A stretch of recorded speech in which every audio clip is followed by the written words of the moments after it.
रघुनंदन राघव। ये है आज की आधुनिक अयोध्या। तो चलिए इसे गहराई से जानने की शुरुआत करते हैं। बस अड्डा। राम मंदिर से 7 किलोमीटर की दूरी पर 14 बीघा जमीन पर 219 करोड़ की लागत से लखनऊ हाईवे पर नया बस अड्डा बनकर तैयार है। Railway station.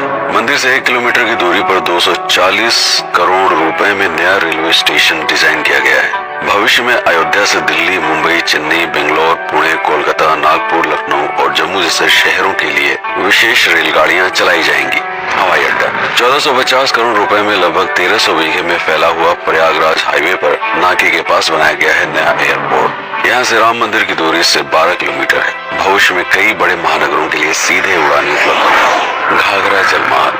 अगर आपके पास अपनी खुद की मोटर बोट है तो छपरा से घाघरा यानी सरयू नदी की सैर करते हुए लगभग 300 किलोमीटर नदी में चलकर भी अयोध्या पहुंच सकते हैं। भविष्य में इस रूट के लिए भी मोटर बोट चलाए जाने का प्रस्ताव है। राम मंदिर। अयोध्या के राम मंदिर की कुल कीमत है 1800 करोड़। पूरी तरह बन जाने के बाद अयोध्या का मुख्य आकर्षण होगा। राजस्थान के मशहूर मकराना के पत्थरों से आकार लेते इस मंदिर की अनुमानित उम्र होगी लगभग 1000 साल। 22 जनवरी को पहली मंजिल का उद्घाटन होगा, जिसमें राम की बाल्यावस्था की मूर्ति रखी जाएगी। बाकी की 2 मंजिलों का कार्य चलता रहेगा। खजुराहो के मंदिरों की नागर शैली के आधार पर इसे तराशा जा रहा है। मंदिर का कुल क्षेत्रफल 156 एकड़ या 251 बीघा है। हनुमानगढ़ी। राम मंदिर से लगभग 800 मीटर की दूरी पर स्थित है हनुमानगढ़ी। मंदिर के आवासीय परिसर को मिलाकर ये लगभग 52 बीघे में फैला हुआ है। मंदिर की 76 सीढ़ियां चढ़कर हनुमान जी के दर्शन के बाद ही राम मंदिर में जाने का विधान है। यह मंदिर अयोध्या शहर के ठीक बीच में एक ऊंचे टीले पर बना है। शहर की तरफ आने वाले आक्रमणकारियों के आने की सूचना यहीं से प्राप्त करके अयोध्या के राजा तक भेजी जाती थी। इतिहासकारों के अनुसार जितनी बार भी अयोध्या पर आक्रमण हुआ उतनी बार इस मंदिर को भी विध्वंस झेलना पड़ा। हालांकि सन्यासियों ने हर बार इस मंदिर को फिर से खड़ा किया। आज ये मंदिर रामानंद संप्रदाय और निर्वाणी अखाड़े के अधीन है। राम की बेड़ी। अयोध्या को सरयू नदी की भयंकर बाढ़ से बचाने के लिए इस बांध का निर्माण किया गया था, जिस पर श्रद्धालुओं के स्नान के लिए कई घाट बना दिए गए थे। इतिहासकारों के अनुसार जितनी बार भी बांध टूटता था सरयू का पानी अयोध्या की गलियों में घुस आया करता था। इसी बाढ़ से बचने के लिए पूरे अयोध्या में जगह जगह पर ऊंचे टीले बनाए गए थे, जैसे राम टीला, हनुमान टीला, लक्ष्मण टीला। आज ये बांध अयोध्या का मुख्य पर्यटन स्थल बन चुका है। हर दीपावली पर यहाँ लाखों दिए जलाकर रामायण की उस घटना को उत्सव के रूप में मनाया जाता है जब श्री राम अयोध्या वापस लौटे थे। अयोध्या के कई बार उजड़ने के पीछे एक कारण इस नदी को भी माना जाता है। हालांकि इसी नदी की वजह से यहाँ पर गन्ने की खेती बड़े स्तर पर की जाती है। लता मंगेशकर चौराहा। नया घाट और बस स्टैंड के पास ही अयोध्या का मुख्य चौराहा 6.7 करोड़ रुपए में बनकर तैयार हुआ है। पद्मश्री से सम्मानित राम सुथार जी ने 2 माह के कठिन परिश्रम के बाद इस 40 फीट लंबी वीणा को आकार दिया। 14 टन की इस वीणा को लता जी के स्मृति चिन्ह के रूप में यहाँ पर लगाया गया है। इसीलिए इसका नाम नया घाट चौराहे से बदलकर लता मंगेशकर चौराहा कर दिया गया है। धर्मपथ। नया घाट से कुछ पहले सड़क के दोनों तरफ 30 फीट ऊंचे 40 सूर्य स्तंभ लगाए गए हैं, जिसे धर्मपथ का नाम दिया गया है, जो श्री राम के राजकुल सूर्यवंश का प्रतीक है।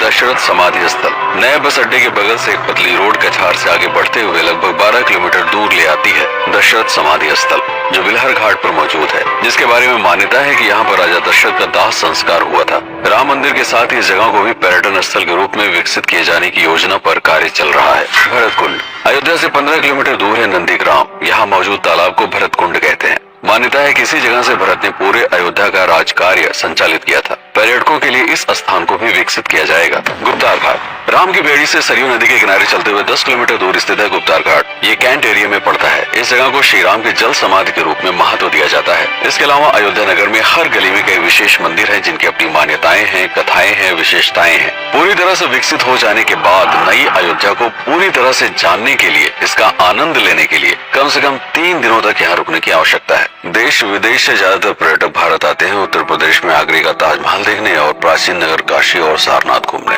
प्रश्न ये है कि अयोध्या घूमने और श्री राम का मंदिर देखने के लिए भला विदेशी क्यों आएंगे?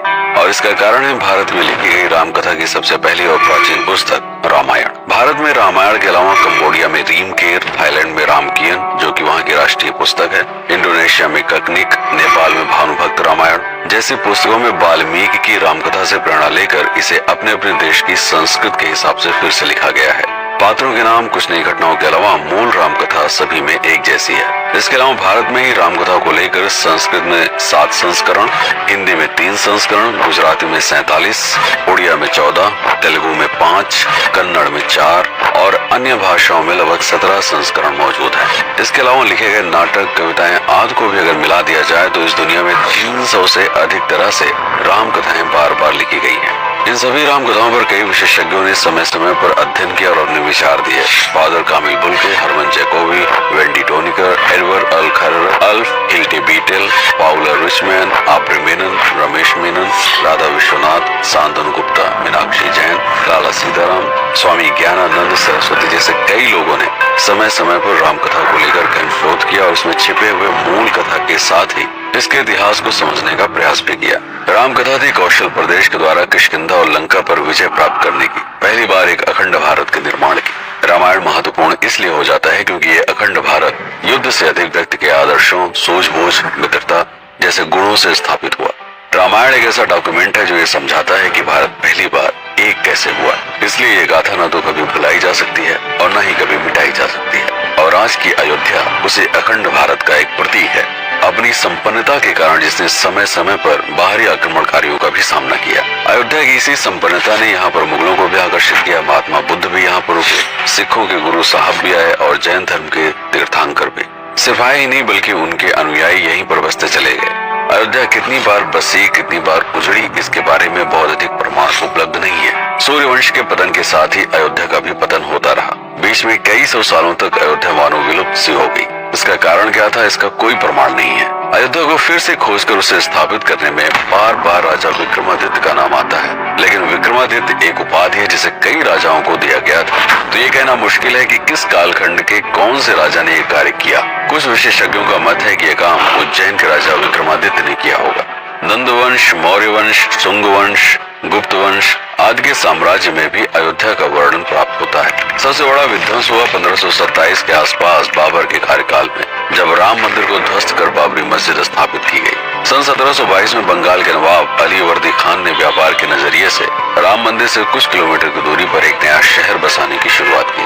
1730 में अवध के पहले नवाब सादत अली खान ने इसका नामकरण किया फैजाबाद। इन्हीं के उत्तराधिकारी सुजाउद्दौला ने इसे अवध की राजधानी बनाई। 1775 में अवध के चौथे नवाब असफुद्दौला ने फैजाबाद की जगह लखनऊ को अवध की राजधानी घोषित की। रावण अहंकार का प्रतीक और श्री राम विनम्रता के सूचक। सत्ता में आने के बाद हर व्यक्ति को यह बात हमेशा ध्यान में रखनी चाहिए, सिर्फ रंग रोगन और पत्थर लगवाने से राम राज्य नहीं आएगा, बल्कि जिस दिन स्कूल, अस्पताल और सरकारी संस्थानों से भ्रष्टाचार खत्म होगा, लोगों का मुफ्त इलाज और अपनी भाषा में उच्च शिक्षा उपलब्ध होगी, उस दिन भारत उस पायदान पर खड़ा होगा जहां कभी हम हुआ करते थे। रामायण अहंकार पर विनम्रता की विजय है। अयोध्या को अगर पर्यटन स्थल का केंद्र बनाना है तो इस आधार पर बसाना होगा, राम राज्य लाना होगा, राजनीति नहीं। यदि इस वीडियो में कोई त्रुटि हुई हो तो उसके लिए क्षमा करें। वीडियो पर समय बिताने के लिए आपका बहुत